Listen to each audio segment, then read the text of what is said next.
Welcome to Spiritual Cartel's Principles meeting. Tonight we are looking at Principle of Service. This week I'm pleased to introduce Angela, who has kindly agreed to come and share for us. Angela, over to you. Thank you very much, Gordon. I'm Angela and I am an alcoholic.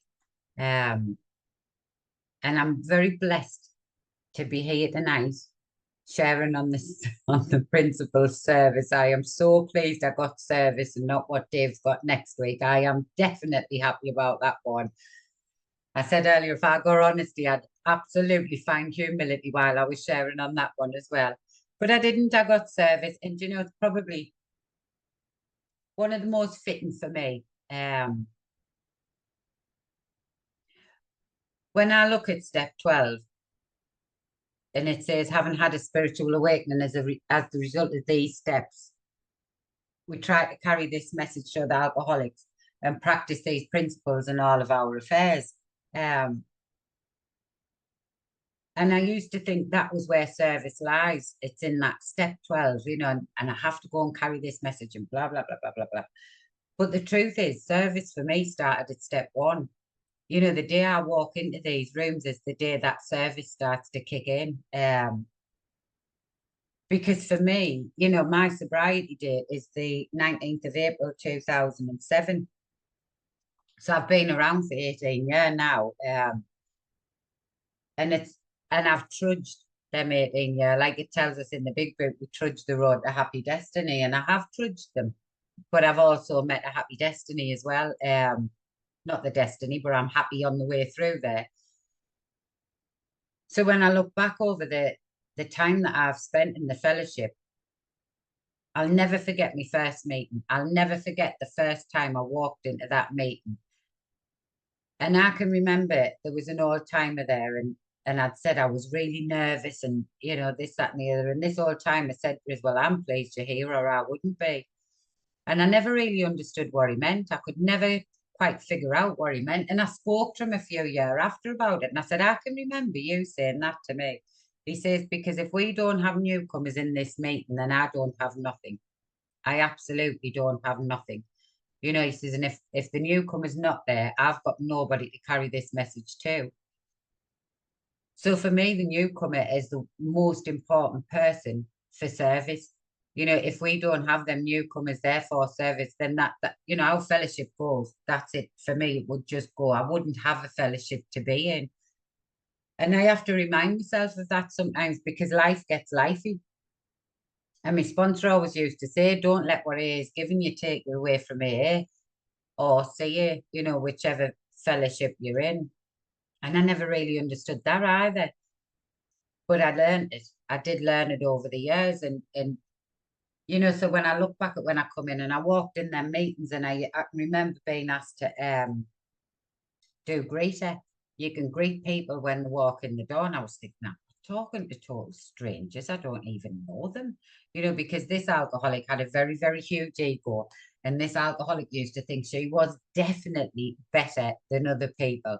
I was never as bad as yous lot when yous came in. Yous were like, whoa, way out of my league. Yous have gone to places that I didn't even know of, which was an absolute lie. It was only because I kept secrets. So I didn't have to tell you how bad I'd get. So when I started doing these little bits of service, I used to think, right, that's all right, actually. I don't mind doing that. And then I started doing the steps. I was already greeting before I'd even started doing step work. And I'll never forget my sponsor telling us as we went through the doctor's opinion, and it's not even the first chapter, it's before the first chapter in the big book, and it tells us as part of his rehabilitation, he commenced to present his conceptions to other alcoholics, impressing upon them that they must do likewise with still others. So even in the doctor's opinion, it's talking about carrying this message. It's telling us at the beginning of the book what I'm going to be doing by the time I get to the end of the book. So it's all the way through. All the way through, it impresses upon us that we have to carry this message. So I'm sitting there, you know, being greeter, and then I got promoted to coffee maker. You know, that was a chore and a half. And I went through doing little bits of service like that. But you know what? Even that gives you purpose. that gave me purpose, because when I walked in, I didn't want to talk to people. I didn't want to look people in the eye. I couldn't do that. I couldn't do it. Why? Because I was absolutely riddled with fear. The fear that I had inside of me was just unreal. But I hid it all. I masked it all with all them defects. All these defects just masked all this fear that I had. But the truth was, I was the hopeless variety. It talks about it in the book about being the hopeless variety. And that's exactly what I was. I was the alcoholic of the hopeless variety. But I wouldn't tell you that. I was never going to tell you that, because I didn't want people to think less of us. I didn't want people to think that I was this hopeless variety, because I already thought bad about myself anyway.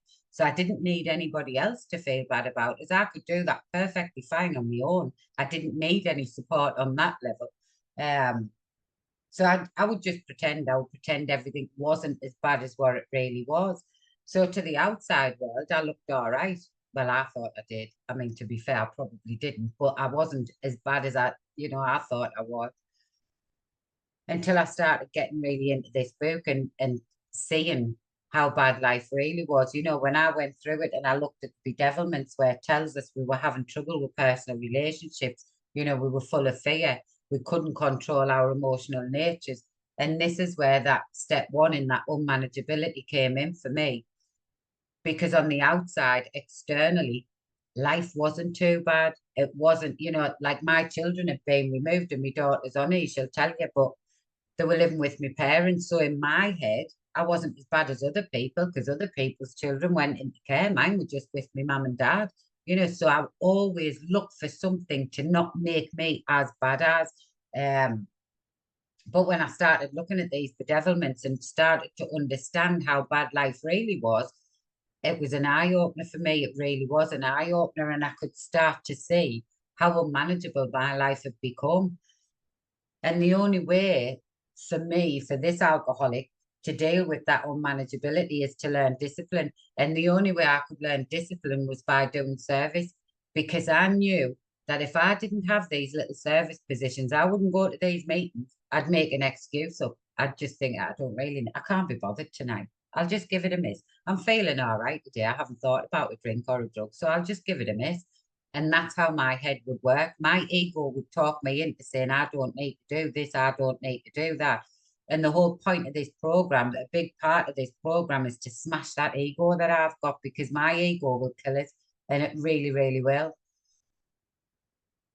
So starting to go through the steps and starting to do this little bit of service work, start to build that self-worth a bit as well. For once, I actually started to realize that I fit in, that I actually fit in with these absolute bunch of lunatics, because that's all I saw, just this bunch of lunatics. And I saw a bunch of liars, because I thought there's not a monkey's fuck.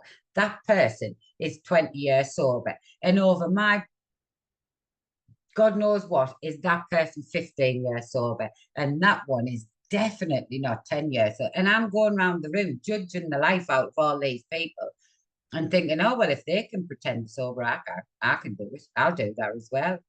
But then it wasn't pretending. I realized it's not pretending now. I am actually not drinking, and I'm not actually thinking of a drink. I got to a place where I didn't even think about, waking up on a morning for this alcoholic every single day. And to be honest, sometimes it wasn't a morning when I woke up. It was just whatever time of the day that I come round from a blackout or woke up or whatever. It was like, where's the drink? Where can I go? How much money have I got? Check my pockets, check this, check that. Whose house can I go to? Who can I rob? Who can I just, and this is how my life became. Every waking thought was around drugs and alcohol. And then all of a sudden it's not. And I just thought, wow, there's definitely something different. There's definitely something different. And I'm sat in a room full of alcoholics thinking, I actually do feel like I fit in. I would walk into these meetings and find relief. As soon as I walked in these doors, I'd be like, right, I'm all right now. And I'm the same today. If I have a shit day today, because they come, don't get us wrong. Everybody has shit days. That's what life is. And I can come home, sit down, log on this meeting, and I'm like, there we go. I'm all right now. And if I have a shit day, I can pick the phone up and phone another batshit crazy alcoholic or addict and go, guess what? And that's it. I've spoke about it. I'm all right. These are all the little bits of service that I find. Service isn't just about logging onto a meeting and being host. Service isn't about doing GSR for me. Service isn't about doing all these structured things that's in. Yes, it's a big part of it. But service to me is also being surrounded by all these addicts and alcoholics that I know that I can rely on. I find that you find your family, you find your friends, you find your God squad. And I think by the time I got to step 2 and 3, they are definitely two of my favorite steps. I just think they are so beautiful, these steps. And, when I look back at them and see how massive and important they were in my life, and, looking at that, came to believe that a power greater than ourselves can restore us to sanity. And I used to think, well, I'm not insane, but it's not about my actions. My actions were absolutely crazy when I was under the influence. I was an absolute nightmare. I didn't care if it was your husband, I would have him. I didn't care if it was my best friend's boyfriend, I was sleeping with him. I didn't give a shit who you were with. If I needed money, I needed drink, I needed drugs, I was going with your partner. It's as simple as. And that was that. And I had no morals where that was concerned. And this is coming, and then the next day you'd wake up and you'd have the walk of shame going home. My God, I am pleased I don't have that no more. And we've just been talking about that before the meeting. And well, not about me doing the walk of shame, about me not doing the walk of shame anymore. I don't even go on dates. And that is crazy. That's coming from an alcoholic who couldn't even wake up on her own because I was that scared of being alone. Now the thought of waking up with someone is like, oh God, get out my house, get out my bed.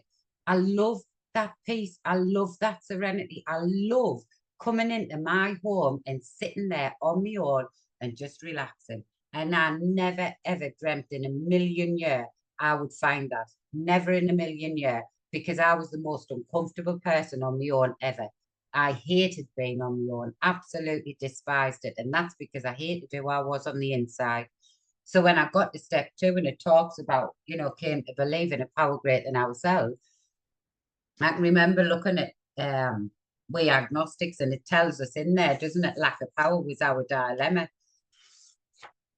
So we had to find a power by which we could live, and it had to be a power greater than ourselves. And I didn't really have an issue with it. I didn't believe and I didn't disbelieve. So I wasn't too bad with it. But the problem that I had was I would say, yeah, I believe, yeah, I'll give it a go. Go on then. I'll come to believe. I don't mind doing that. But then I didn't do anything. I just sat on my ass and didn't do anything about it.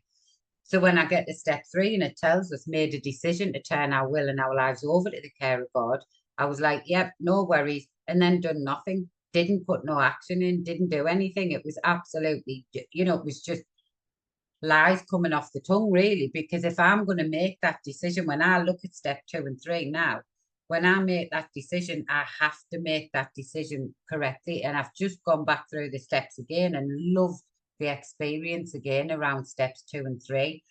This program talks about the spiritual journey. I've got a spiritual malady. That's one of my problems. I've got a massive spiritual malady, and the only way that I can get around that is by going on a spiritual journey. So if I'm not going to build that connection with God, then I ain't going on no spiritual journey. I'm going on my own journey, on my own will.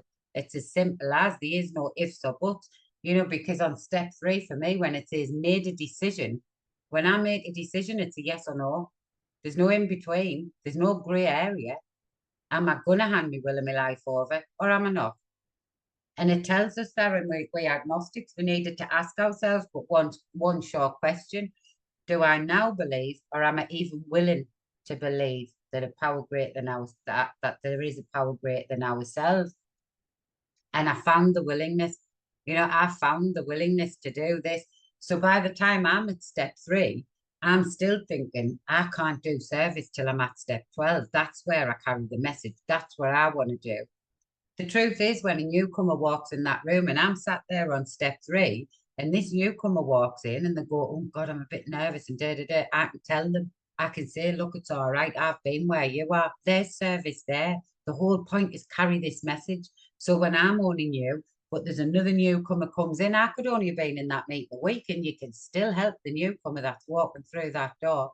because they need us. They need us to be there. They need to hear the similarities. They need to hear the people who were fresh in talking as well. Not old timers like me, not the old batshit crazy woman that will sit there and spout boo.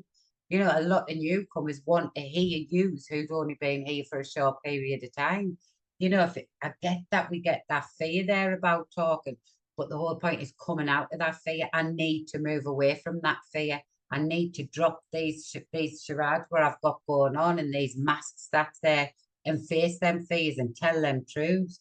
And that for me was a big one around step 2 and 3. When I made that decision to turn my will and my life over to the care of God, I knew that this time it had to be. It had to be so. And since doing that, there's not one day gone past where I don't talk to God. Not one day. And I don't care whether you call it higher power, whatever. You can call it whatever you like. I call mine God. And I never, ever miss a day of connecting with God, because that is what this program is about for me. It tells us in the book as well that practical individuals of today are a stickler for facts and results.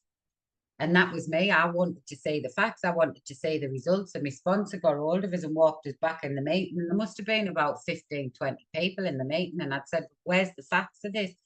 And he dragged us back in the meeting. He goes, look round the room. He says, not one of these people's drinking or using. He says, there's your results. There's the facts and there's the results.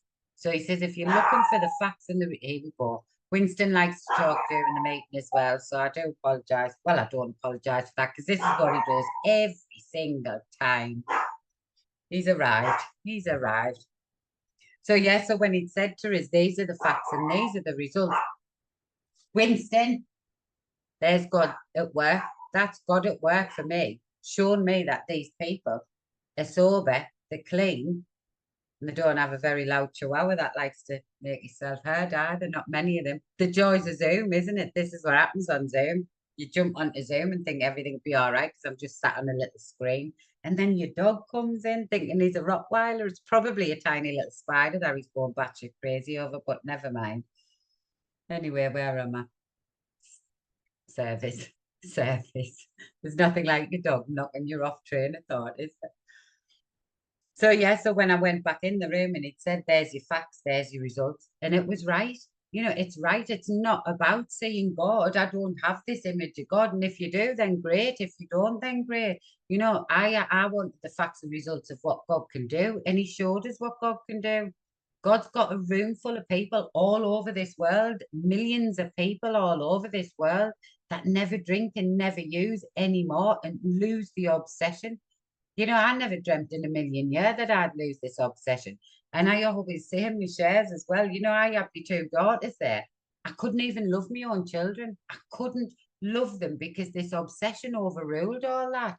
And if you're a parent in these meetings and you're as hopeless variety as what I am, then you'll understand that. You'll understand that guilt and shame that we carry around our children, because wholeheartedly I wanted to be a good parent. That's what I wanted to do, but I couldn't. I couldn't be a good parent because the alcohol always came first. Always came first. Yes, my children had food. Yes, they had clothes on the back, but I always had a bottle first. Every single day without fail, I had what I needed first. And it's crazy when I look back and see how far that obsession and that spiritual malady takes you, until I take that first drink and boom, there's that physical allergy away. And I do not stop. I don't know how to stop. I have no defense whatsoever against that first drink or drug. And that's why I need that God of my understanding in my life.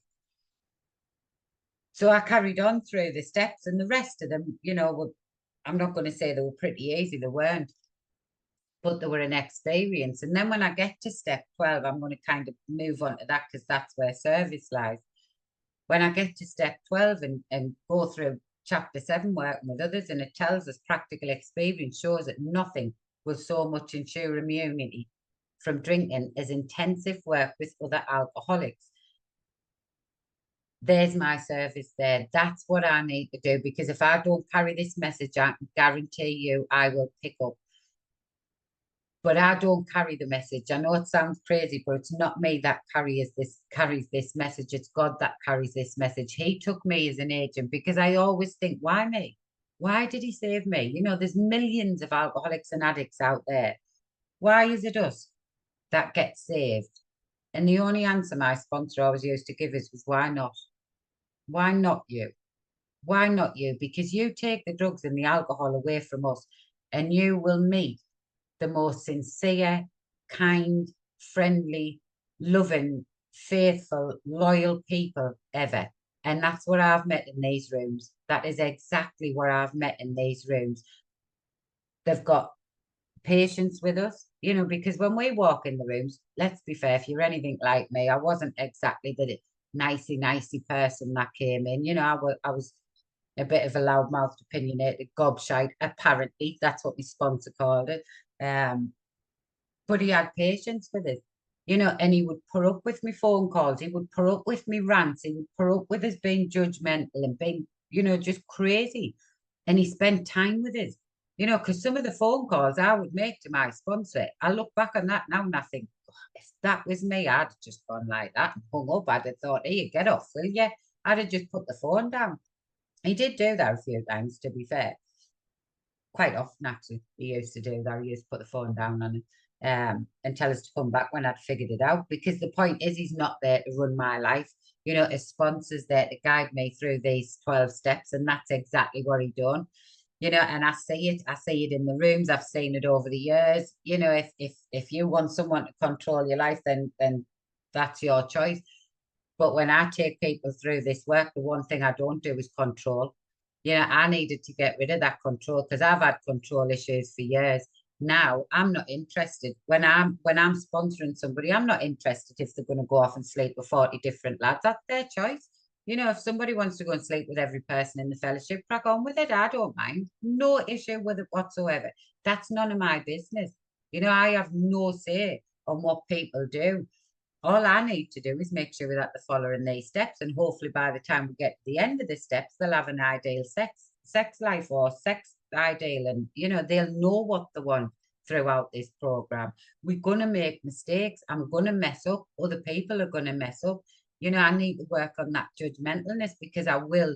You know, I'm quite good at judging people. I'll hold my hands up to that, and I can always remember going through 6 and 7 and my sponsor saying, are you ready to get rid of these defects? I says, absolutely not. Why would I want to get rid of them? I don't want to get rid of them. I like talking about people. I like gossip. I'm interested in gossip. I used to call it curiosity. It's not. It's still being, you know, I was just being nosy, really, which is a defect. But these defects kept me safe. You know, I've lived on these defects for years and years and years. These defects are the ones that kept me safe. I didn't want to let go of them. I didn't want to start getting rid of, you know, especially when it comes to being honest. I was thinking, well, hang on a minute, I'll tell you, where I ain't going out there telling a bunch of strangers, not a chance. Now I could sit on this screen and do a step 5 with you. I wouldn't give a shit. You can know what you want about me. Ask us a question. I'll tell you the truth because it's none of my business what you think. It is absolutely none of my business what you think. However, when I first walked into this program, everything was my business. And if I was, you could put me in a room with 100 people, 99 of them might like us and one doesn't. I'm going to concentrate on that one person who doesn't. I want to know why they don't. What have I done to them? How dare they? Fancy being like that with me? And I will fixate on that one person that doesn't. You can put me now in a room with 100 people, put us in a room with 99 who can't stand the sight of us, and one person who likes us, and I'll go and talk to the one that likes us. Because now it's none of my business what them 99 people think. It really, really isn't. And that's what this program does for us. It's not just about stopping drinking and stopping using. You know, it tells us in the book that we are reborn. I never ever went back to the old Angela because that old Angela never existed. That was just a fantasy in my head. I used to say, I just want to go back to how I used to be. How was I? I was an absolute idiot. I was an absolute crazy idiot, even without the drugs and alcohol. You know, without the drugs and alcohol, I was even worse. I was worse than where I was with them. So I don't want to go back to that person. And that's why this book tells me that we are reborn.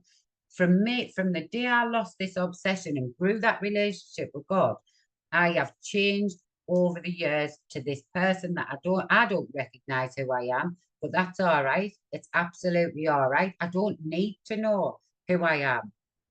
God needs to know who I am. God puts people in my path for a reason, so I'll meet who I need to meet on that journey. And you know what? Life couldn't get any better. Even on a shit day, life couldn't be any better because I know that them shit days, I'm going to learn something. There's always a lesson to be learned in them shit days. And the other side of it is when you have, when I used to have bad days out there when I was drinking and using, there were really bad days in my head, and that self pity would just flood in, absolutely flood in, and I would be just tortured on the inside. I have a bad day today, and I look at it and go, "Wow, that was a bit shit." And that's it. That's it. It doesn't affect us. It doesn't go into the next day and the next day and the next day and the next day. I don't do that anymore. Life's peaceful. Life is really, really peaceful. So when you get to this step 12 and I've got to, go out there and carry this message, I love it. I absolutely love it carrying this message. There's days where some days I'll sit and I've got, I always have sponsors. There's never a time goes by where I don't have sponsors. In fact, sometimes I probably take on too many sponsors at times, but don't get us wrong, I'm not perfect at carrying this message. And some days sponsors will ring us and I'll see the name on my phone. I'm like, oh my God, do I have to talk to them? For God's sake, man, I was going to do this or I was going to chill out or I was going to be. And then the next thing I'll answer the phone and go, hiya, are you all right? And I'm nice as night, nice as night. That's my thinking. That's where I am. But you can guarantee when I'm on the phone, I come off the phone, I'm as happy as a pig in shit. It's not them that's the issue. It's me. I'm the issue. It's not them phoning us that's the issue. It's me. I need to work on me. It's not about the sponsor because you can guarantee them sponsors have made my day. This is what I get from working with people. I'm able to go through this book over and over again. When I take people through the book, I stick to the book. I don't go off the book. I'm not the kind of sponsor that says, right, bring us every day at 6 p.m. and I want you to send us your gratitude list every day. I don't need a gratitude. If you want to send a gratitude list, then that's absolutely fine. I don't mind that. But for me, my gratitude goes to God. And I always hand it over to God. Every morning, my gratitude goes to God. My sponsor is a busy woman. She hasn't got the time to sit there reading my gratitudes and all that. My step 10 she does, I'll send them to her, and my nightly inventory, I send them to her. So I do that work. I have a sponsor that knows she's my sponsor. I pick the phone up to my sponsor when things are going wrong. And the beauty is when you get to know people in this fellowship, and I learn what honesty is. You have taught us how to be honest with somebody, and I could never be honest, never ever. I didn't even have to say a word. I just had to breathe, and I'd be dishonest. It was that bad. Now I can pick that phone up and say anything to my sponsor, any mortal thing. I'll say it to her. She'll laugh, or she'll go, "Oh my word," or she'll, just say, "Right, let's do inventory, blah blah blah." But she's always there at the end of the phone every time I need something. So I try to do that. I try to be the best sponsor that I can for other people. I don't work this program to the best of my ability. I wish I did. But the truth is, I don't know what I'm capable of. I've never known what I'm capable of because every time I do something, I can go, oh my God, was that actually me who done that? And I love that. I'm still teachable. I'm learning every single day. But if I knew what my ability was, then I wouldn't be teachable anymore. So I always say I'm working this program to the best of my willingness because some days I'm willing more than other days. Some days my willingness can slide as well, especially if I've got no kids in the house and I'm sat on my own and I think, yes, peace. And then my daughter will come round without me other little grandkid, and I'm like, here we go, here they are. And then my piece is all like messed up and that. But I love seeing them. I love seeing them. My head will go, oh my God, I was just going to do this. I was just going to do that. Doesn't matter. It's lovely to be able to have them relationships with people today, and especially me girls. So when I carry this message and it tells us, I haven't had a spiritual awakening. I had that spiritual awakening when I came through 2 and 3. And it was the best thing ever to happen in my life, was having that spiritual awakening, because it taught us how to carry this message. I couldn't carry a message to anybody. I could show you how to drink. I could show you how to use drugs. I could show you how to swap cars and burn them out and get away with it. But, apart from carrying a good message, absolutely not. I used to brag that I was this alcoholic that doesn't have a criminal record, and I've never been arrested in my life. My DBS comes back clean. There's not a thing on it. I haven't even been done for drunk and disorderly. If I was honest about my DBS, like my background, there is a lot on there that I did not get caught for. So I've just been damn lucky. God had my back on a few occasions, I must admit, because some of it I would have been in prison, simple as I'd have been locked up. So when I try to carry this message, I need to learn to be honest, so that when I'm sitting with sponsees, I can tell them exactly where I've been. I can tell them exactly how I've felt. I can tell them exactly how I've gone through this program. And I don't have to take them through on my opinion. I take them through what the book says. If my opinion's coming in and I'm telling them how they should do it, then I'm running on ego. Then that's my ego getting in the way and trying to tell them what to do and control them. And I don't do that. I'll do the suggestion, right? Do this. But the one thing I will be is honest. And honesty can be uncomfortable. It can be uncomfortable talking honestly, and it can be uncomfortable receiving honesty as well. And I've been on both sides. So when I carry this message to other alcoholics, and then it says we practice these principles in all of our affairs, and I love that part of step 12. That's my favorite part of step 12. It really, really is, when we practice these principles in all of our affairs. I never practice these principles in all of our affairs. I try to. I do try to, but I don't practice them perfect. And that's where the program comes in, because I am never, ever going to be perfect, ever. I'll never be perfect. But this program is always going to be perfect for me. Why? Because I'm the hopeless type of alcoholic. I need this program in my life. I might not want it. It always reminds me of Nanny McPhee. Nanny McPhee was never there because we wanted her. She was there because they needed her. That's what this program's like. I need this program in my life. I need you people on this screen in my life. Do we have to like everybody? Absolutely not. You know what? I never get resentments against people outside of the fellowship now, because I don't really have much to do with them. My resentments come in these rooms. I get more resentments in these rooms than what I do outside of them, without a shadow of a doubt.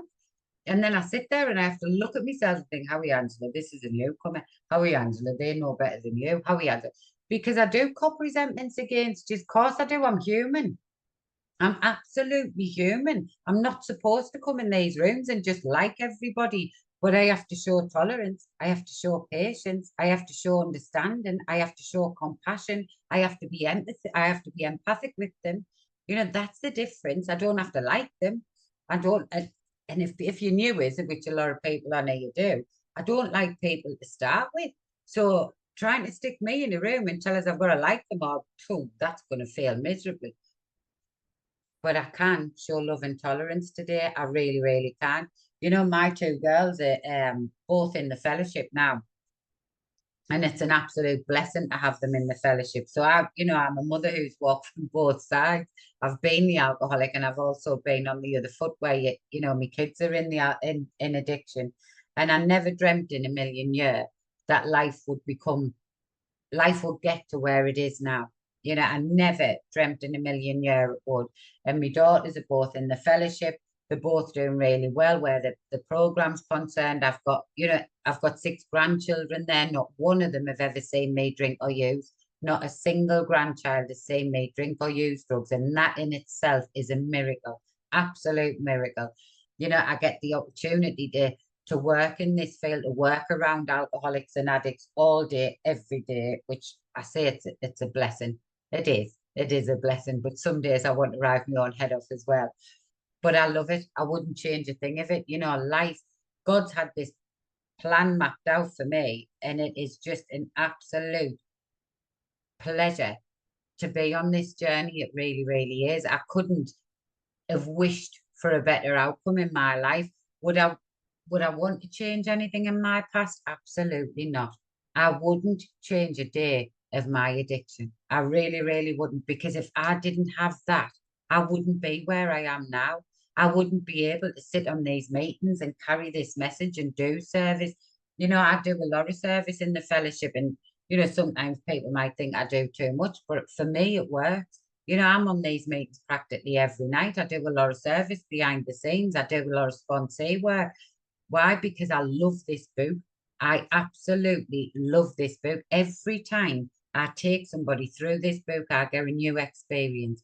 And for me, that's all around service. I can sit on here and be the GSR, which I am. I can sit in the background and be the vice chair, which I am. I can sit in and do different positions on a night, which I do. It doesn't matter. It doesn't matter. Yes, it helps towards my sobriety. Yes, it helps. But for me, service is all around carrying this message. And it's when I see a newcomer come in this room and they put their hands up or they're looking for that help, and I can give them just a little tiny bit. You see that spark come on in somebody's eyes, and I can guarantee you, I have never experienced anything like it. And I will never ever stop doing that, because I know if I stop doing what I'm doing today, then I'm going to go back over. If I stop doing step 12, you can guarantee I'll think I don't need step 11 either. If I don't keep on with step 11, I ain't going to do my daily inventory. Not a chance am I going to do step 10. If I'm not doing 10, I'm not going to do 8 and 9 and make amends. And if I don't need to make amends, well, then there mustn't be anything wrong with me. I haven't got any defects. So before you know it, I'm going back over through the steps. And before you know it, I'm going to be at step 1 and I'm going to be back out that door, straight back out that door.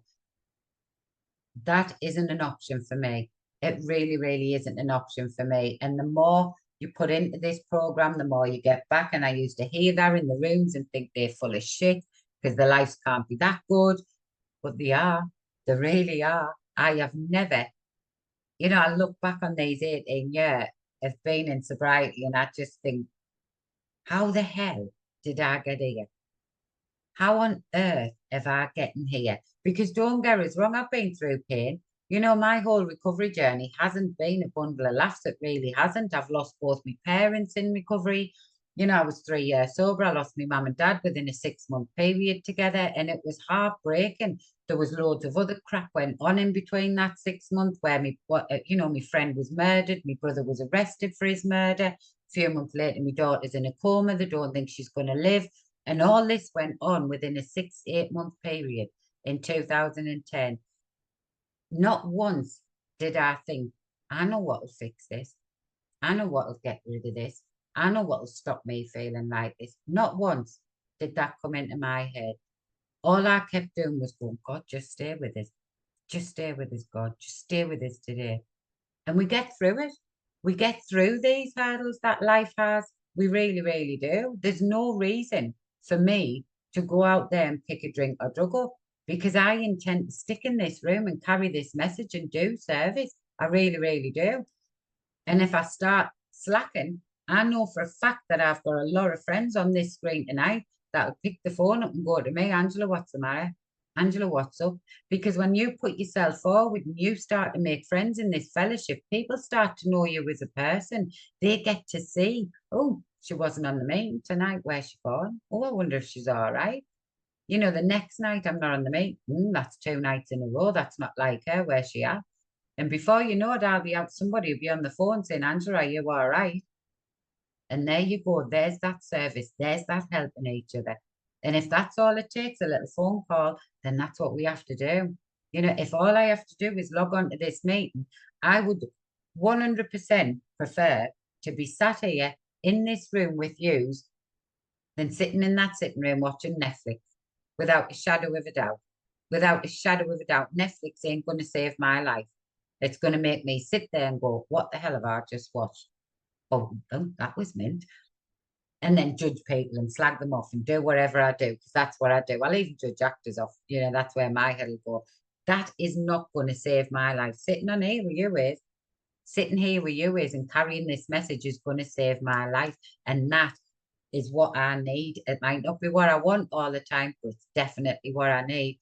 And for as long as I've got breath in me, I'll keep doing what I need to do. All I know is I've got to trust God, clean house, and help others. And that's what I'll keep doing. And I'm going to leave it there, Matthew, because it's 8:50 and I'll just keep going on. But thank you very much for inviting us along. And I love every single one of you. Thank you so much.